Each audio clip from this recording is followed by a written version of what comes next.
I want to welcome everybody. This is Steve Parrish. I'm the co-director of the New York Life Center for Retirement Income here at the American College of Financial Services. And I want to thank you for attending. It should be a good session. Today we have two really excellent guests, and it's not often I get to interview two PhD CFAs. And besides that, they're well-known retirement planning experts, so it's going to be great. Just as a quick reminder, this qualifies for CFP accreditation and for American College accreditation, but not for individual state CEs for insurance. Just want to remind you that. I will get into some of the details of that in a moment. And I want to apologize in advance for the frog voice I have. It is allergy season in the Midwest. Let me just give you an idea who we're going to be talking to. My first guest is going to be Dr. Steve Horan. We've already sent on information about him, but I'd like to, summarize by saying he's in many ways the face of the CFA Institute, and we'll ask him about that. And while I imagine many of the listeners here are familiar with CFA, I'm just going to ask him to fill you in on what a certified financial analyst does. Second, we have our own, but nonetheless well-known retirement expert, Dr. Wade Pfau. Wade's the co-director at the American College with me of our Retirement Income Center. And I want to mention an important aspect of his duties these days includes the curriculum for the American College's very popular RICP designation. So Steve and Wade, welcome first. Thank you, Steve. Pleasure to be here. Well, to get it going on the CE process, and most of you are used to it, but for those of you that aren't, basically, again, it accounts for CFP and for American College designation credit, not insurance. But what you need to do is write down the link that I have here. Write down the number I have here, and we'll send you the link, and you need to get that back to us today. Not my rules, that's the CFP board's rules, and I can't pass it on some other time. So be sure to write down the number. For those of you that don't have it in front of you, it's 135945. So it's 135945. Okay, we have a lot of people on the line today, which is great. So let me go ahead and set the stage. Now, interestingly, we advertise this as is tax efficient withdrawals or drawdowns in retirement. That's what we called it. But in reality, we're really talking about efficient drawdowns in retirement. I mean, tax is clearly key as to how and when you start drawing income, but it's not the only thing. So let's consider the objectives of a drawdown strategy just kind of in general. First of all, I think everybody would agree that you want to have a desired cash flow during retirement. And I say cash flow versus income because whether it's $1,000 of after-tax income from a Roth IRA or $1,400 of pre-tax income from an IRA, then pay your tax to get $1,000 of cash flow, the goal is to have $1,000 of cash flow. Second, you want to maximize some things. Obviously, you want to maximize the income from your capital, but also from your benefits. So you want to maximize Social Security, get the most out of your retirement savings, structure your Medicare the best way to provide protection, health insurance, but keep the expenses down. Only after you've accomplished these two goals do you want to leave the remainder as a legacy. Because think of this, if legacy was your number one goal, I think the withdrawal strategy would be easy. Because what you do is you take your IRA money for retirement income and pay tax on it and leave all the equities to the kids so that they'd get a stepped up basis. But that's not what we're talking about. Today, we're really talking about maximizing retirement withdrawals, not legacies. So how do we get there? How do you maximize efficiencies? Well, there's obviously tax efficiency. I mean, what you do is you figure out how much IRA, how much Roth IRA, how much after-tax income to withdraw. You leverage your tax brackets, you avoid the tax torpedo, you work with your RMDs, all that stuff. And that's going to be our primary emphasis. And Steve has some really interesting insights on this I want to mention. But also portfolio efficiency. It's not just tax, it's also putting the right assets in the right vehicle and then optimizing that portfolio. Maybe income assets in pre-tax accounts and equities and after-tax, or maybe not. I'm going to be quizzing Wade about that issue. And finally, it's order of withdrawals. It's not just that you set up your withdrawals and you go on autopilot. That's not the way it works. The ordering of the withdrawals is where the efficiency really gets maximized. So with that as kind of an introduction, let's get started.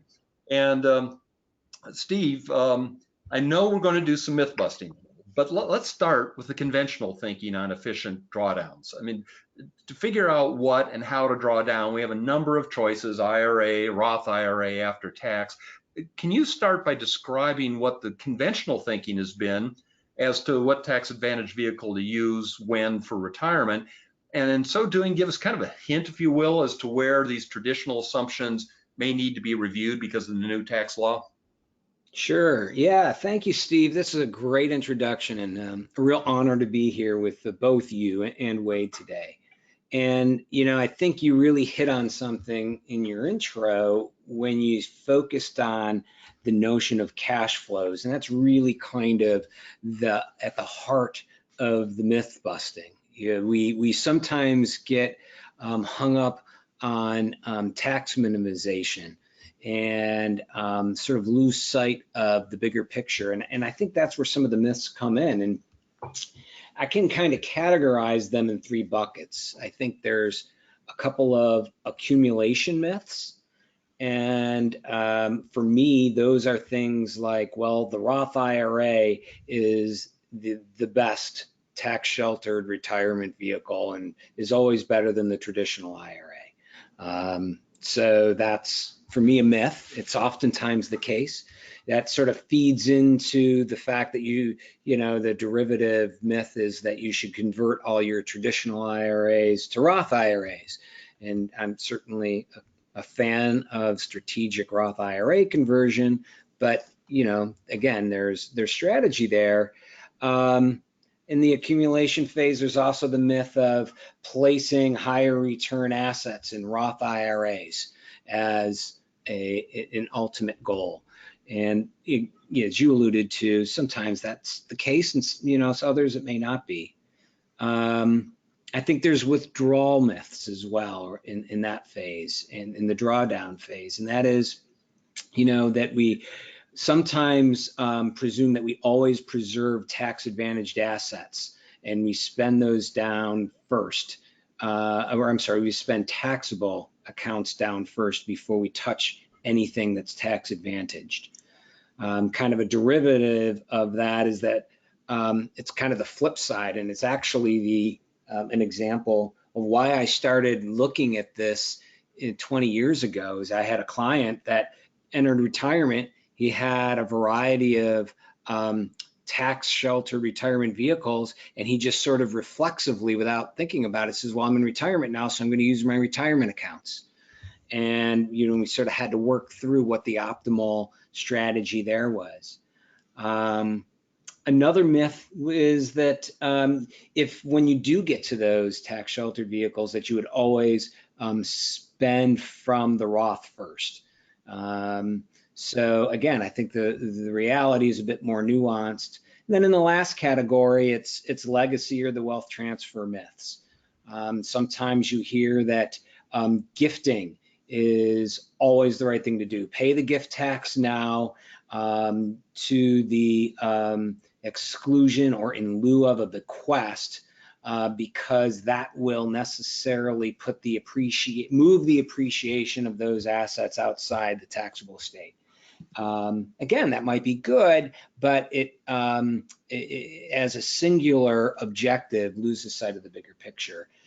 I think where the TCJA comes into play is that it affects our analysis of some of these things, because in addition, most notably, to eliminating the option to recharacterize Roth conversions, that takes off the table a number of strategies that were previously on the table.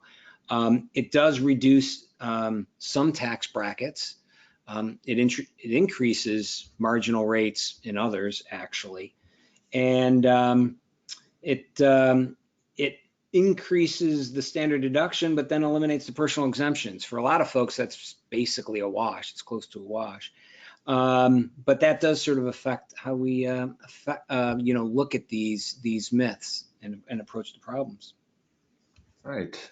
Thanks for kind of setting that up, and then we're going to talk a little more about the new tax act and how it affects it. But let me ask Wade a question, because Steve, was mainly talking about drawdowns from a tax perspective. But let's talk about the investment assumptions that typically go with the underlying asset allocation models for these accounts. I mean, taxable versus pre-tax versus Roth.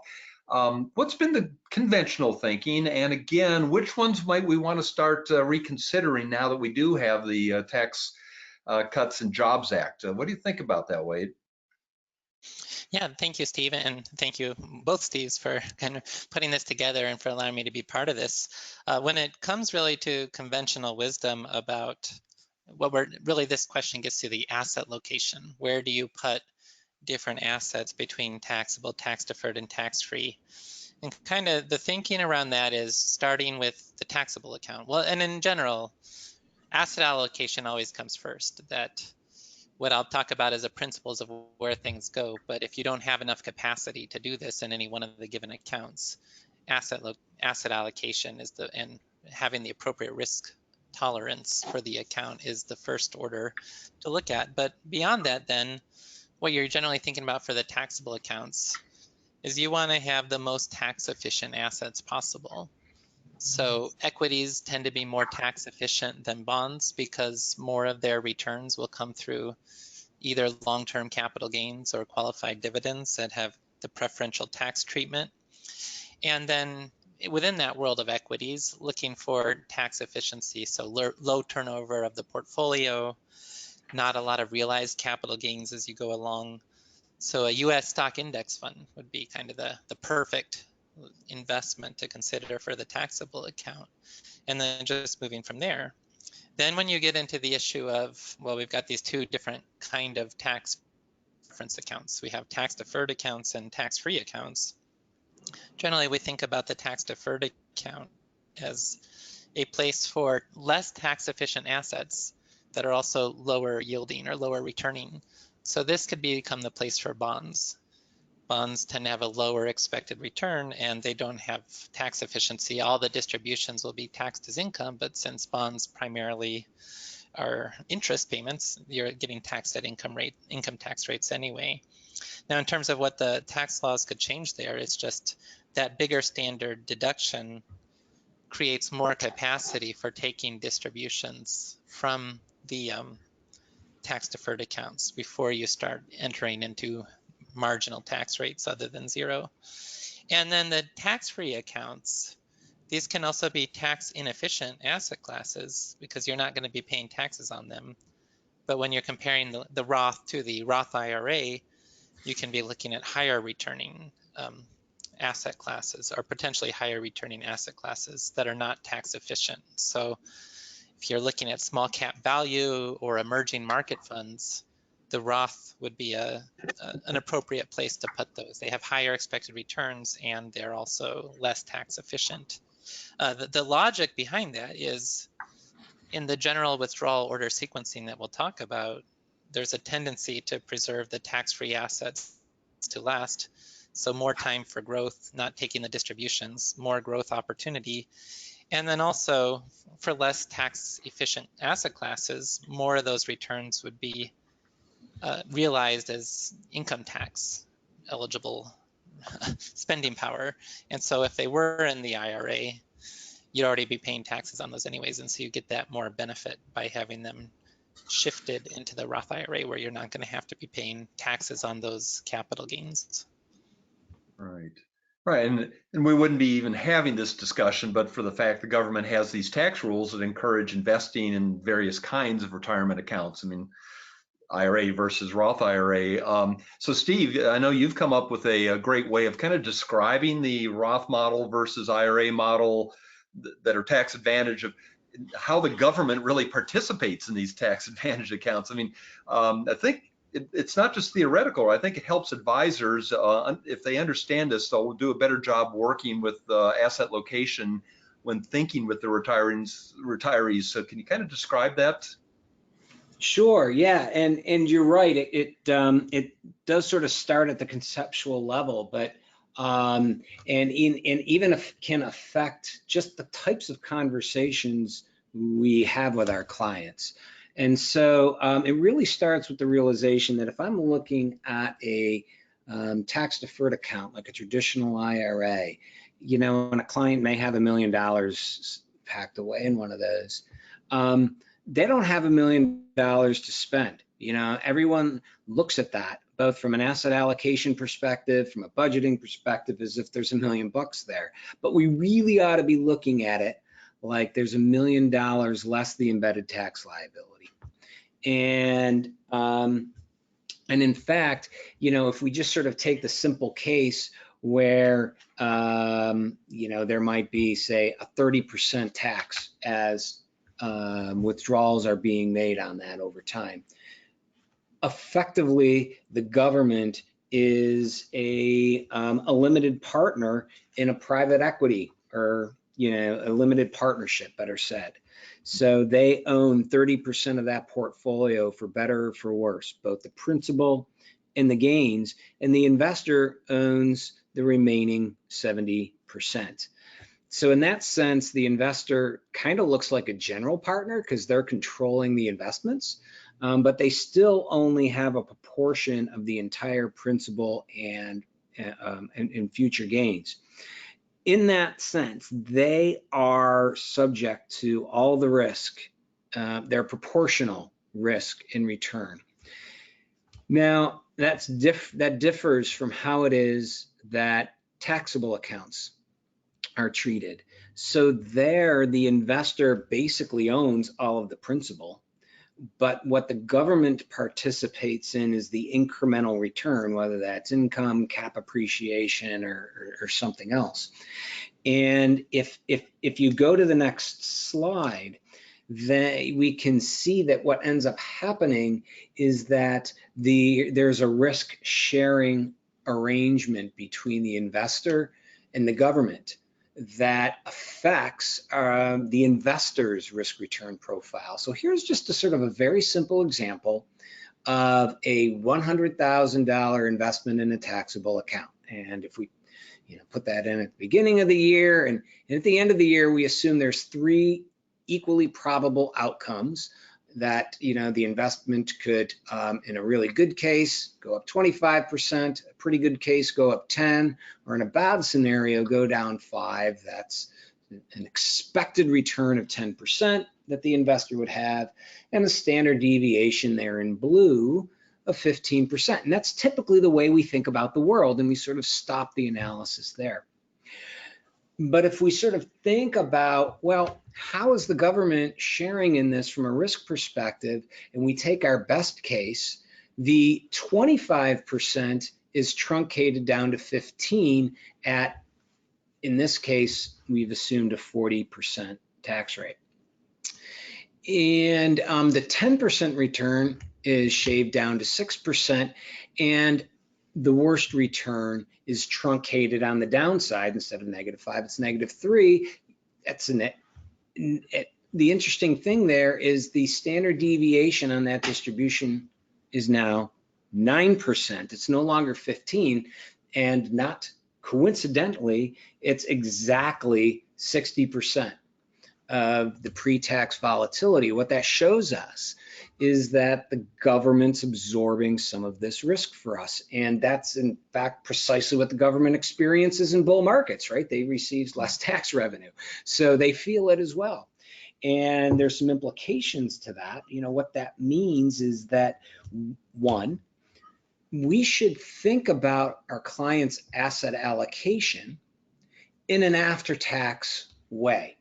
And that's not always obvious. And so, if I've got equities or whatever kind of asset in my traditional IRA, I should maybe be assigning a different weight to that, not based on pre-tax values, but on the after-tax value that the investor will ultimately be able to spend. The second thing is that it affects the asset allocation that Wade said was primary. So when we think about equity in a taxable account versus an IRA, Well, we're actually exposed to more risk, more equity risk when it's in an IRA account than when it's in a taxable account. So if we take Wade's advice and we put these things in the taxable account, we can know that in addition to that, we can also absorb more equity exposure than we might have previously thought, because the government's taking on a portion of that risk with us. Yeah, it makes sense. And actually, Wade, I mean, I know we have to be careful about rules of thumb, but given that, is there a general allocation assumption we should begin with when looking at IRAs versus Roth IRAs versus after tax, because of what Steve just talked about? Yeah, well, really kind of the big implication to think about with that is just, I've heard it even be said that stocks in your taxable account are a different asset class than stocks in your IRA. And it's that lower risk, lower return implication. But that can impact the overall asset allocation, because if you're an investor who's targeting a given level of risk for the portfolio, you can potentially be more aggressive with the equities when they're in the taxable account, because the government's sharing that downside risk with you. And if there's a downturn, you don't experience the full loss. Those capital losses are coming into play there. So that can impact the asset allocation. Not just should you be thinking about your asset allocation in post-tax dollars, but potentially that implication that you could be more aggressive than you otherwise might consider on account of that risk-sharing aspect when those equities are in the taxable account. More generally as well, I think with the changes in tax laws and with the ongoing discussions in this area, it speaks to this idea of tax diversification, and to not just put all your eggs in one basket, so to speak, but to have a variety of different tax treatments for assets. And so this table here gives some idea about some of the possibilities here, where there's 3 different ways you can get a tax preference. You could get the tax deduction at the beginning, you could get tax deferral, or you could get tax-free distributions at the end. And so looking at, with the qualified government retirement plans, there tends to be limits with IRAs, 401ks, and so forth. But the traditional tax deferral structure is you get that tax deduction and tax deferral. The Roth version, you pay taxes up front, so you don't get the tax deduction, but you get the tax deferral and then the tax-free distribution. And once you've filled those spaces, you don't get any tax benefit from assets in 401k in brokerage accounts. And that can then speak to looking at some of the other vehicles for assets that can bring back some of these tax deductions or special tax treatments. So with the 529 plans, you don't get a federal tax deduction, but some states will give you a deduction on your state income tax, and then you get the tax deferral and then the tax-free distributions when it's for a qualified educational expense. You have the health savings accounts available for people with high deductible health insurance. And when that works out, that's the one vehicle out there where you can get all 3 benefits: tax deduction at the beginning, tax deferral, and then when the distributions are to cover the qualified medical expenses, tax-free distributions as well. Also, this is where deferred annuities can play a role. They provide one of the 3 benefits with the tax deferral. Life insurance, it can also be discussed here, where if you have cash value life insurance, you're getting tax deferral and then potentially tax-free distributions. The death benefit, well, on a properly structured policy, the death benefit's tax-free, and then the cash value can be accessed as well, either through policy loans or surrendering basis and not having to have that go into your adjusted gross income. I-bonds and E-bonds give you the tax deferral for those, otherwise putting those bond assets into your brokerage account. And then tax-exempt bonds have some opportunities for tax-free distributions. But we'll also talk about, like with municipal bonds, when it comes to calculating how much taxes you have to pay on Social Security or for Medicare premiums, you have to add that taxable interest back into the calculation.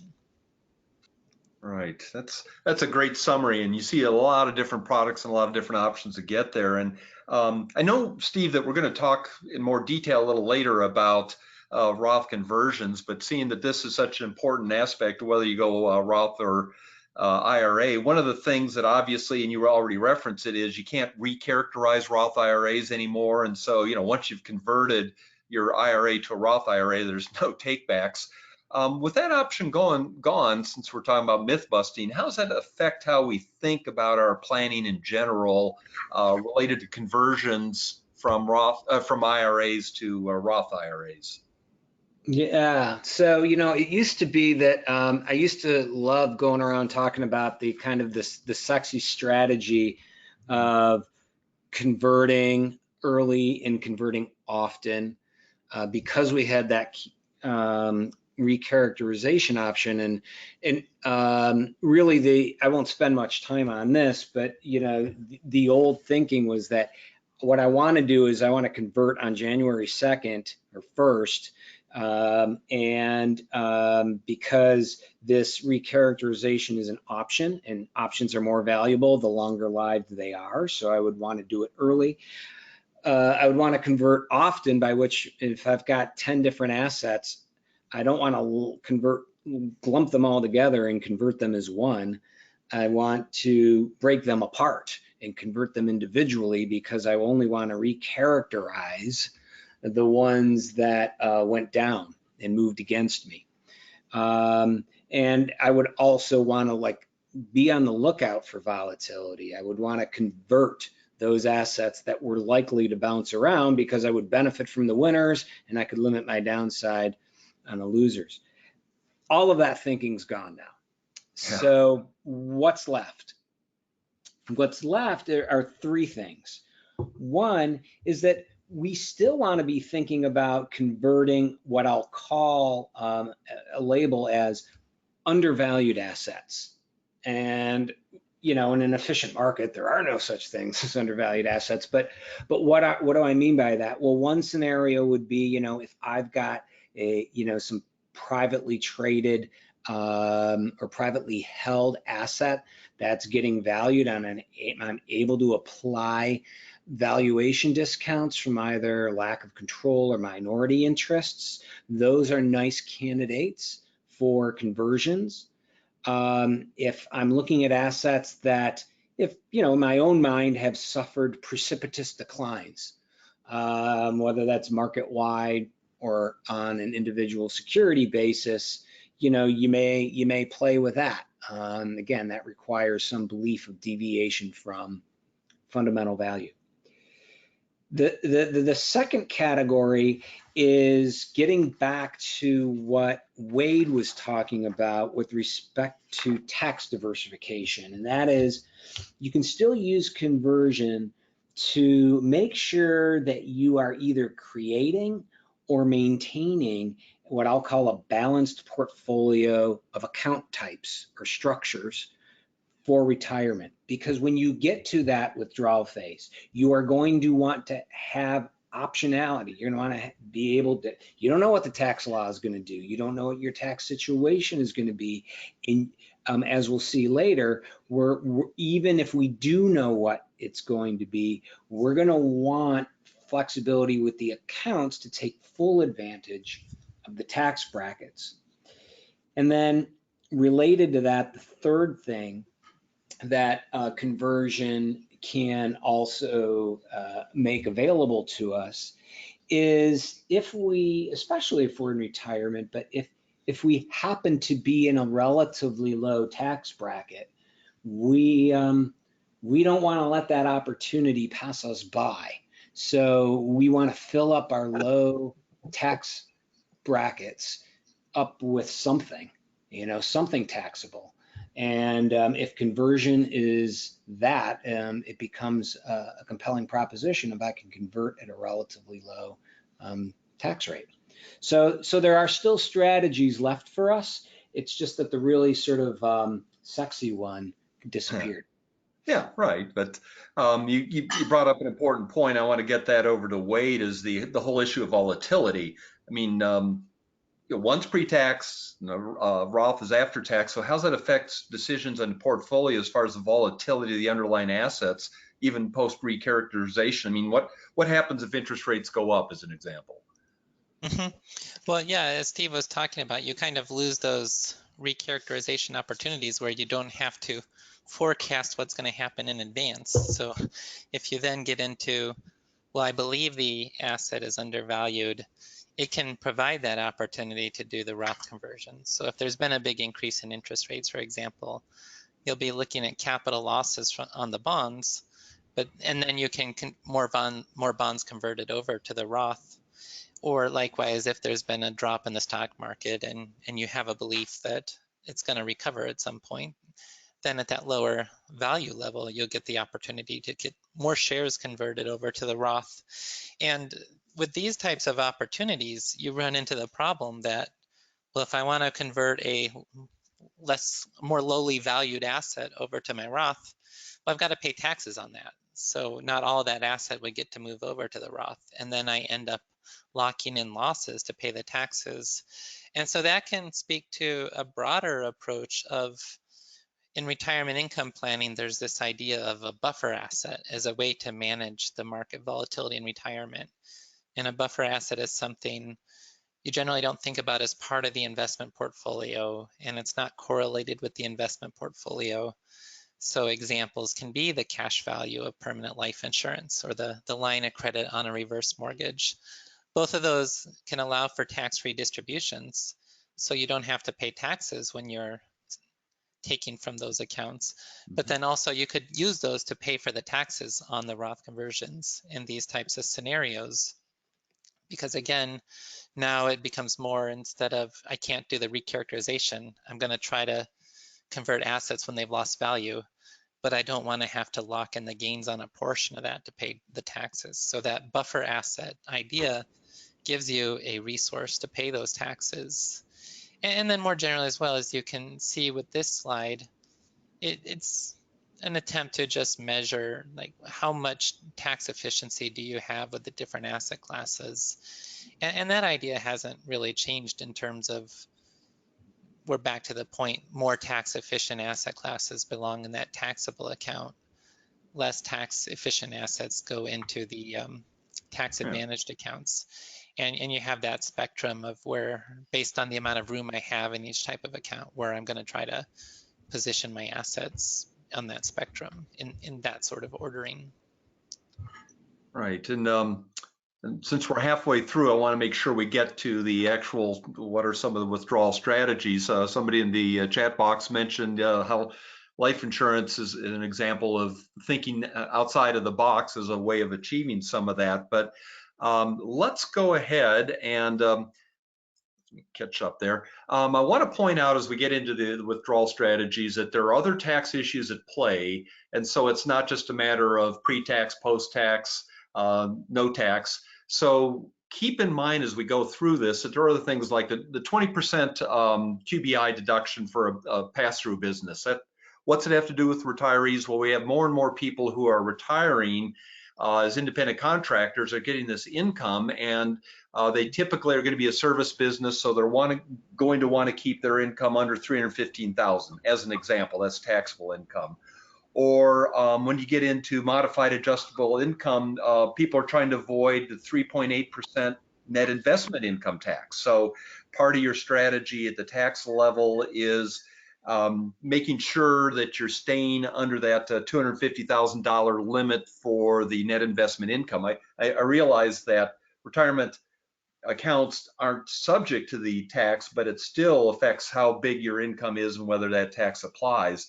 I'm going to ask you, Wade, about the tax torpedo for Social Security here shortly, so I won't go into that. But we were talking about before this started, another issue is people forget this, but the Medicare Part B. You know what? Medicare is means tested, and $1 over each threshold, and that's measured by modified adjusted gross income, really significantly increases your Medicare premiums. So for married couples, it's really going to be important as they do this kind of withdrawal strategy and figuring out where their income is, that the first threshold hits at 170,000, the next one at 214,000. So you have to be careful with that. And finally, I'll get to this a little later, but when you're talking about wealthy people, they have a different issue because there's another tax involved, and that is the federal estate tax, and that's taxable at 40%. So kind of sets some of your withdrawal strategies on its head, because maybe it's better to go ahead and pay income tax at a max of 37% rather than get hit at the estate level with 40. So that's kind of a setup to talking about the order we go. And this is where I want to take it to Steve. And, you know, that's kind of the backdrop. But let's start with really a fundamental question. Are there any categorically bad ways to structure withdrawal strategy? Yeah, I think so. I think so. And you know, I did some work on this, and I think the thing that you kind of do want to do, very broadly speaking, is, yeah, let's look to our taxable account first, and our tax deferred and our tax exempt. So thematically, but not categorically, that's a very reasonable approach. I think if we go to the next slide, we can sort of carve out what that categorically bad way is. So I've sort of framed this down as, we've got a couple of naive strategies. And so one is we can deplete our tax deferred account, like the traditional IRA, first, or we can deplete our tax exempt accounts like a Roth IRA first. The categorically bad thing to do would be to deplete the Roth IRA before either the traditional or the taxable account. If you, as sort of a mechanistic rule, and if you do that, you can avoid most of the value destruction associated with taxes. Just to give you a sense what that looks like, I ran some simulation a few years ago, and if you've got an investor that has, say, $1 million accumulated in a traditional IRA and about $700,000 in a Roth IRA, and they were to take, call it 4% withdrawals every year, 4 to 5%, their incremental accumulations at the end of a 30-year horizon would be $500,000 to $1 million greater if you just avoided doing the wrong thing, which is attacking that Roth IRA first. So the nice thing about that is that aligns pretty nicely with conventional wisdom. So what else might you do if you were to sort of do something a bit more informed? That's the way it's sort of labeled on that slide, and that is find out what for you is a low tax bracket, and seek out opportunities to fill it up. So it's the opposite mindset of saying, what can I do to avoid taxes? You're actually looking for opportunities to pay taxes, but to pay low taxes. And you know, for most of us, if we can pay 10 or 12% tax, that's pretty amenable, and it's better than the alternatives likely to be. And so if we do things like that, that's another, you know, $200-300 of capital accumulation after a 25-30 year horizon. So that's real value. And on the next slide, there's this isn't an analysis as such, but just to sort of illustrate where the opportunities are, is that if we look at the Tax Cut and Jobs Act, and I like to look at what I call adjusted tax brackets. What do I mean adjusted? I basically take the tax brackets and I add on standard exemptions. It gives me a flavor. Not everybody uses the standard exemption. But what this basically does is tells me, well, you know, suppose I had a very simple retiree and most of their taxable income was maybe a little bit of pension income, and the rest of it was going to come from other taxable sources, potentially a 401k or a traditional IRA. You know, I can see that I can take up to about $100,000 of taxable income and still be in a 12% tax bracket. That's pretty amenable, and in a 12%, or let me say, if I assume, say, a 5% drawdown rate, and that would support a $2 million retirement nest egg, and I could stay paying my taxes at a nice rate there. So we should be looking for opportunities to pay tax at 10 and 12%. Now, for wealthy investors, that ain't gonna cut it, right? They might need to fill up the 22% tax bracket, but there too, that can support almost $200,000 of taxable income. So there's plenty of opportunities to be tax efficient, and this is sort of an illustration of why we might not want to default 100% to Roth IRAs in the accumulation phase, because if we do, we're not giving ourselves the opportunities to play with the tax brackets in retirement. Right, and I had somebody comment as well that let's not forget about the capital gains point at which the bump zone goes from 15 to 20. So I always have to keep all that in mind. So let's see. I guess what we'll next get to is Wade. Let's start more with the middle income individuals. While there's a number of tax strategies you use, you can describe that interesting tax torpedo issue with taking Social Security benefits that are taxable. I think that would be helpful to have.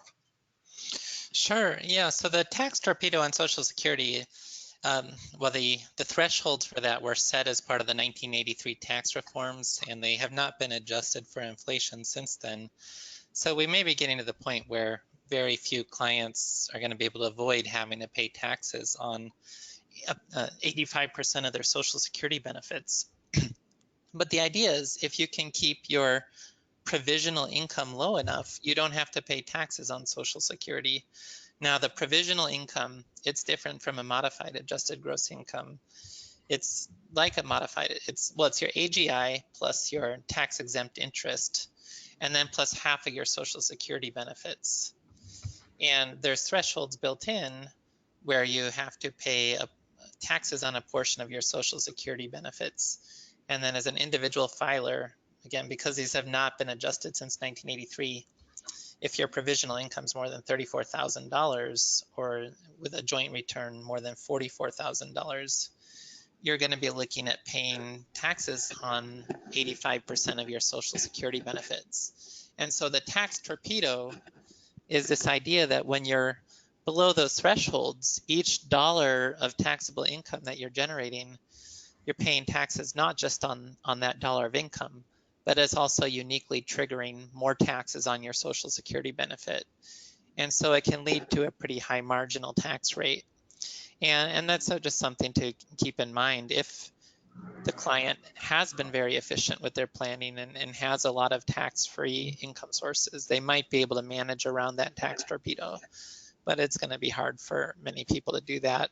But Steve, as you mentioned as well, the point about Medicare premiums, and Part B especially, but also Part D, that's even a bigger torpedo, where if you have just $1 more than the threshold, you're bumped up to the higher premium bracket. And for a couple, some of those gaps there, you could be looking at an extra $2,000 approximately of Medicare premiums, $1,000 for each person in that couple, for just having $1 more of taxable income.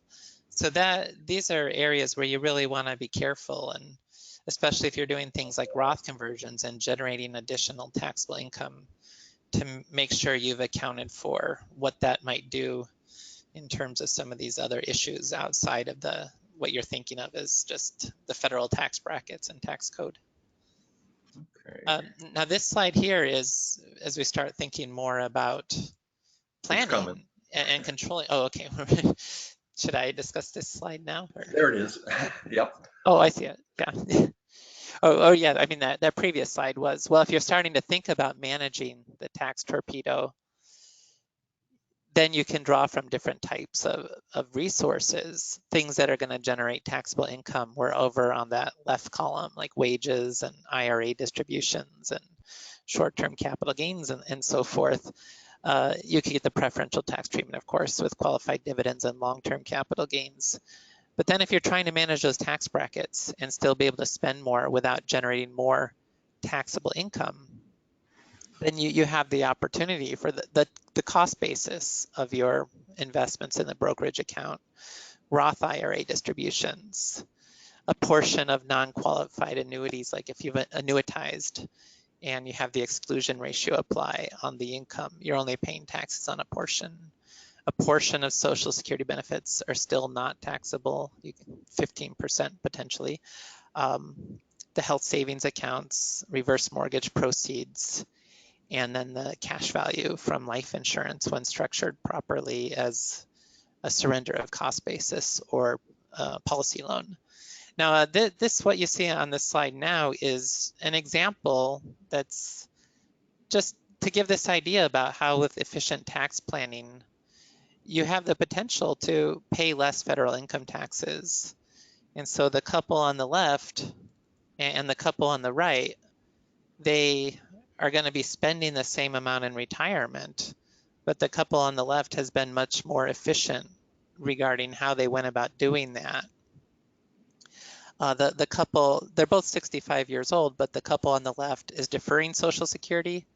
And we talk about the value of Social Security deferral as protection against longevity risk, but it can also create tax implications as well. With if you're deferring Social Security, you have less taxable income in those years and you can take more advantage of other Roth conversion opportunities and so forth. The couple on the right they did claim their Social Security, and so they're going to end up paying taxes on 85% of it. Interest, they both have interest from their taxable accounts. The couple on the right is taking a bigger distribution from their traditional IRA. The couple on the left took a distribution from their traditional IRA up to the standard deduction, with the increase for a couple over, I forget the exact age, but since they're already 65, in last year's tax code, they could have a $26,100 joint standard deduction. The couple on the left is also using a Roth IRA. They're also drawing from the cost basis of their taxable accounts. And then the couple on the left is also taking advantage of realizing capital gains, long-term capital gains up to it's no longer exactly the top of the 12% tax bracket, but it's close, where you have, until you get to that threshold, you're looking at a 0% long-term capital gains tax rate. And so by implementing some of these strategies, the couple on the left was able to spend $150,000 without any federal income tax. The couple on the right, $16,927 of federal income tax, and then an 11.3% effective tax rate. So it's just an example of how trying to be more tax efficient can lead to this type of outcome where you're able to not reduce your spending in retirement, but reduce at least your post-tax spending is protected and saving on those taxes. Right. And well, let's kind of, as we start moving towards the questions, Steve, when you have these kind of issues and we can't do the recharacterization on Roth, we've got different tax brackets. The thinking was always, to fill it up right below the tax bracket. I guess any general thoughts on, now that we are in the Tax Cuts and Jobs Act environment, what's the general strategy to consider when you're thinking about whether you should be converting a regular IRA to a Roth IRA? The thinking, other than the recharacterization option, which we discussed is on the table, is actually not that different under the Tax Cut and Jobs Act, in large part because if you really look at how, the basic tax tables are the same. We have the same number of tax brackets. When you look at the increased exemption, offset by the elimination of standard deductions, there's a wash there. So So the basic thinking hasn't changed, but one way to get at that is maybe to try to take a shot at a question I saw pop up on the chat box, which is, what is the right balance of a tax structures in retirement that you should shoot for? And obviously conversion is a way to get at whatever that right balance might be, or let me say could be a way to get at that. And it's a great question, and there hasn't been a lot of analytical work around that, but heuristically, here's a couple of things. So I start with a baseline to say, hey, let's think about this from a balanced perspective. And if I think about it from a 50-50 perspective, I'm not thinking about $1 million in traditional and $1 million in Roth. I'm thinking about it as $1 million in a traditional and 1 minus the tax rate in or actually the reverse. Is that right? Yes, and 1 minus the tax rate in a Roth, so that they're balanced not on a pre-tax basis, but balanced on an after-tax basis. Now that's wholly incomplete. So what would affect the balance in one direction or another? The more opportunities that I think I'm going to have to fill up these low tax bracket buckets, I'm going to want to lean towards traditional. The fewer opportunities I think I'm going to have, I'm going to want to lean more towards Roth.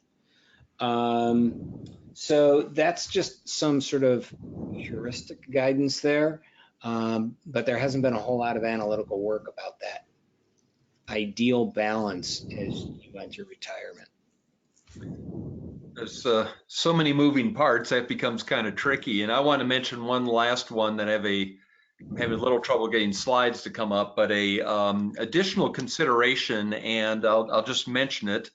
Eventually the slide will catch up with me, but keep in mind that this also gets complicated when we're talking about wealthy individuals, because they've got other sources of wealth, and it might be things that where they're getting, here we go, things like grats and CRTs and flips. They may be getting business income that's all tied into some estate planning.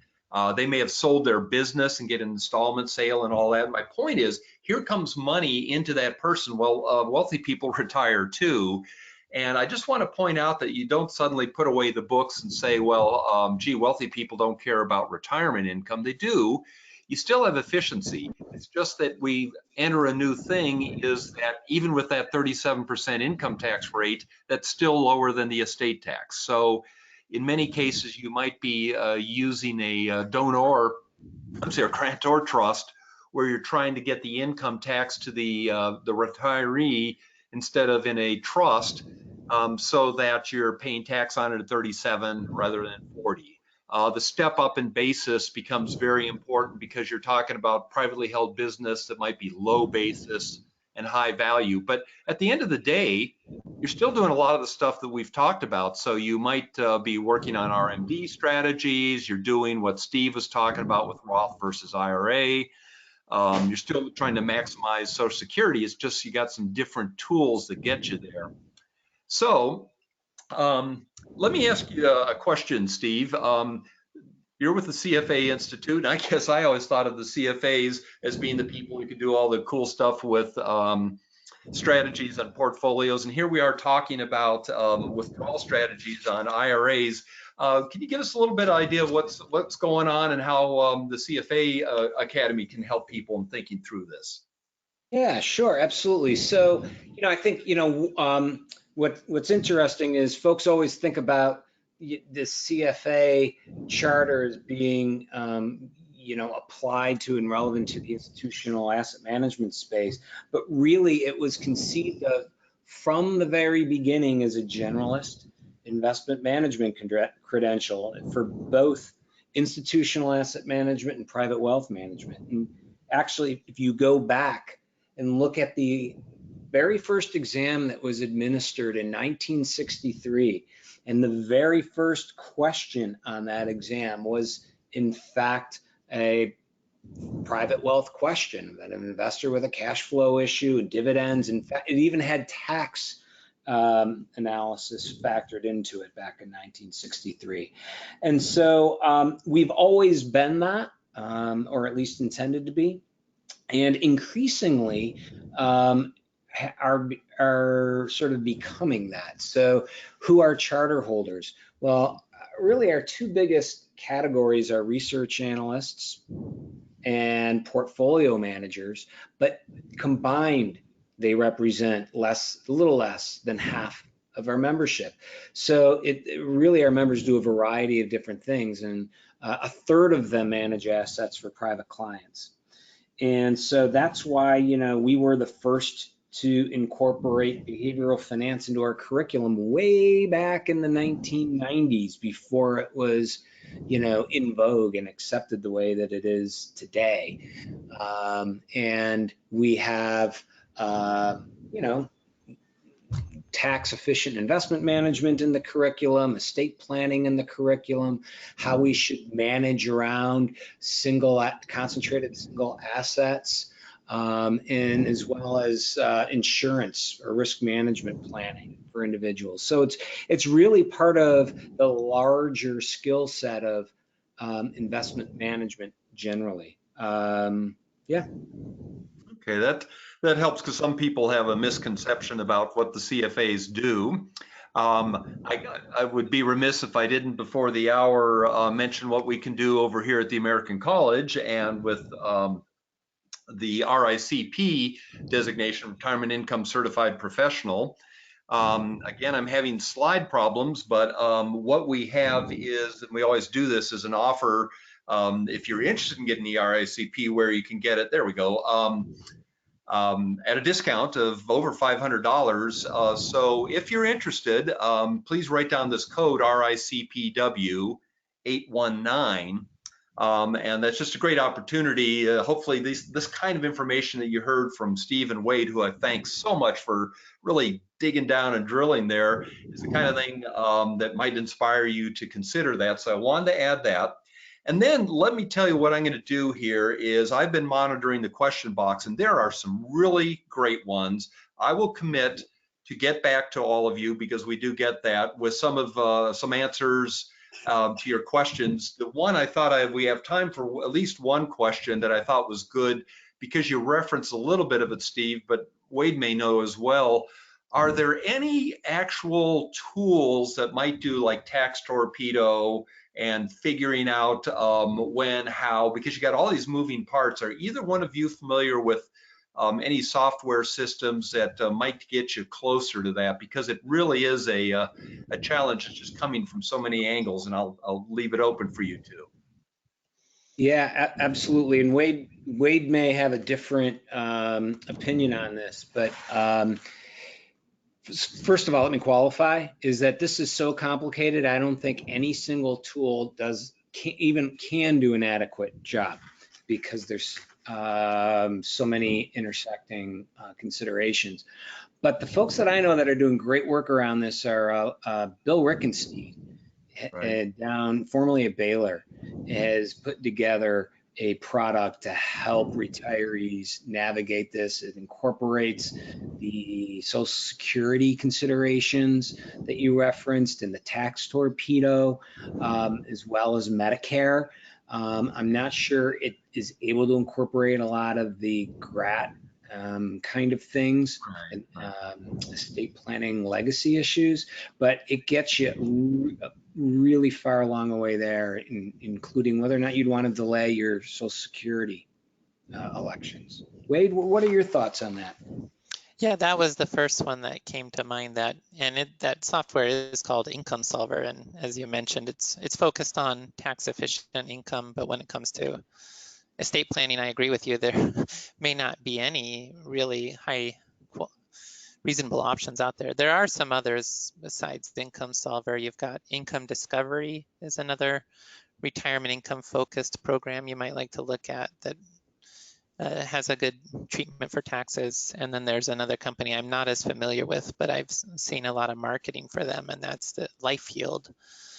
But they are all different softwares. It's focused on retirement income and tax efficient asset location, withdrawal sequencing, and so forth. So there's some different opportunities. Good. I appreciate that. And as I said, I will get back to all of you that ask questions. I put up the continuing ed code just because I want to make sure the slide showed up.